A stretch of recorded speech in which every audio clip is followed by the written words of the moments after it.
Jasper, Claude, or Writesonic? Which one should you actually use for your content workflow? I ran all three through 5 real decision tests, kept a running scoreboard, and I'll tell you exactly which type of user belongs on each one, and the part that got me. One of these tools advertises a $59 seat price, but real procurement data tells a very different story. Jasper is a marketing suite. Claude is a frontier coding model. Writesonic is an SEO content engine. 3 totally different jobs, 1 budget decision. So let's get into it. Test 1, cost. You sign up for a tool, pay a monthly bill, and 6 months later, you're staring at a renewal invoice that's way bigger than you expected because the per-seat pricing stacked up across your team.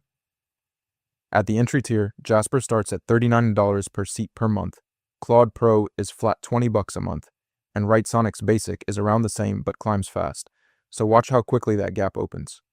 I looked at every published tier across all 3, and Claude Pro is the cheapest serious entry point, less than half of Jasper's creator plan at $39 per seat.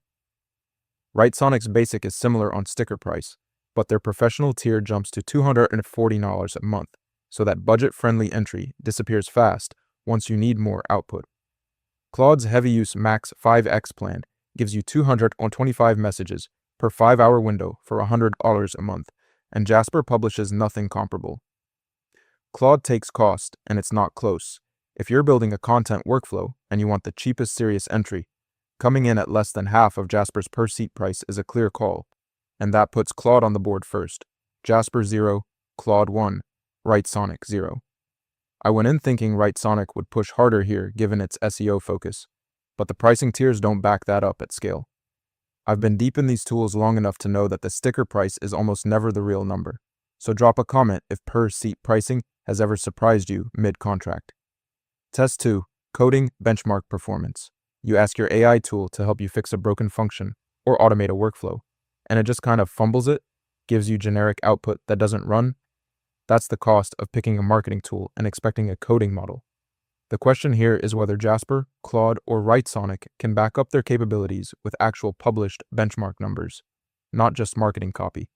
One of the biggest problems I run into when using AI agents is turning their output into YouTube content I can actually use to market my product.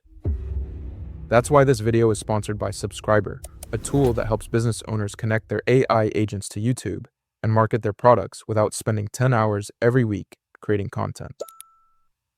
You can connect Claude or ChatGPT directly to Subscriber. It then analyzes your business, website, and YouTube channel to help you create SEO-optimized video ideas, scripts, thumbnails, and even complete videos that actually match your brand.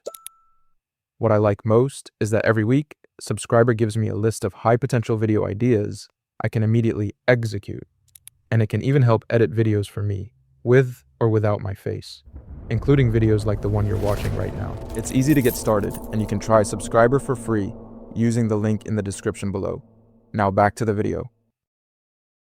I couldn't find a single published coding benchmark from Jasper or Writesonic, and that directional gap matters. They're marketing and SEO tools, so it's expected, but it means you're flying blind on actual code quality. Claude Opus 4.0 hits 80.9% on SWE Bench Verified and 97.3% on Human Eval, and those are real sourced numbers you can check yourself. If you need to automate anything beyond a content template, the scorecards on screen tell the whole story. Claude wins coding benchmarks by default because it's the only one with real data, and that SWE Bench Verified score is a number that actually means something. So the score moves to Jasper 0, Claude 2, Writesonic 0, and the gap is starting to look pretty one-sided. Test 3, Speed.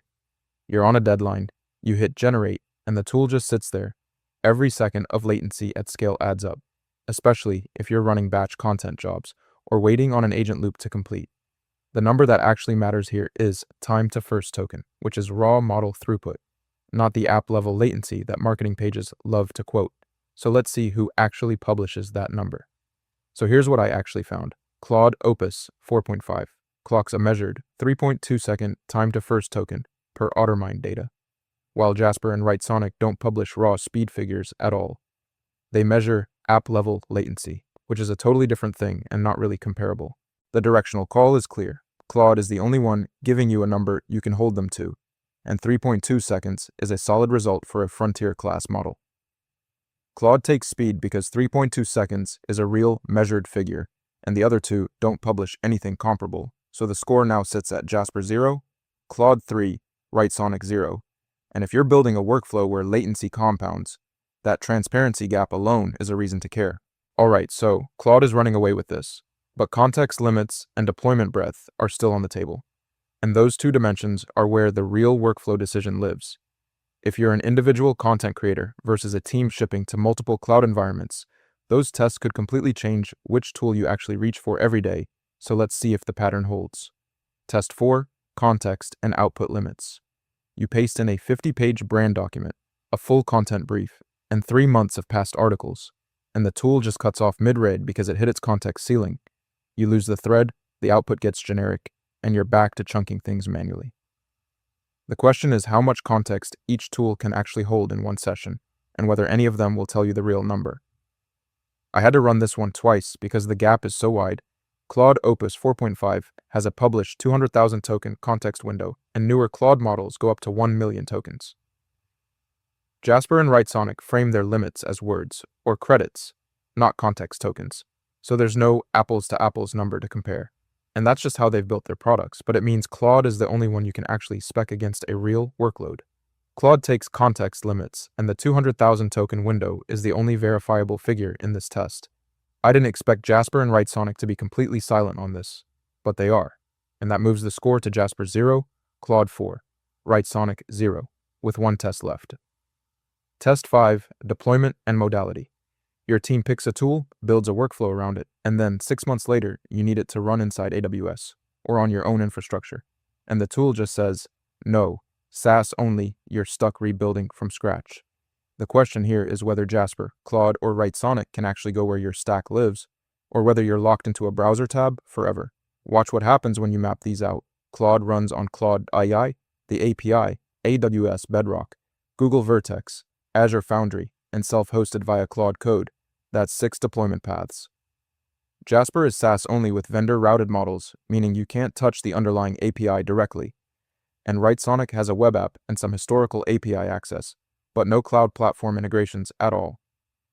If your workflow ever needs to leave the browser, Claude is the only real option here. Claude takes deployment, and the gap is pretty wide. API plus 3 major cloud platforms plus self-hosted is a completely different category from browser only, and that wraps the scoreboard at Jasper 0, Claude 5, Wrightsonic 0, with Claude winning this head-to-head 5-0 across cost, coding, speed, context, and deployment.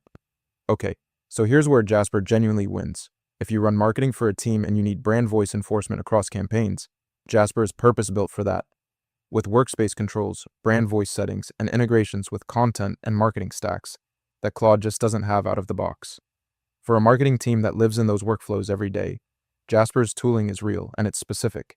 Now, Claude's advantages are pretty stacked. It leads SWE Bench verified at 80.9%, which is a real coding benchmark with source data. It's the cheapest serious entry in this comparison with a 200,000 token context window. And it deploys everywhere: API, Bedrock, Vertex, Foundry, self-hosted. No other tool here comes close on all 3 of those dimensions at the same time. Wrightsonic's lane is pretty specific. If you're an individual who wants fast SEO content and you don't need deep project management or coding capability, Wrightsonic's AI search tracking and SEO optimization tools are genuinely useful. The entry price is accessible, and speed of generation is the priority. It's not trying to be a coding model, and for pure SEO content volume, that focus is actually an advantage.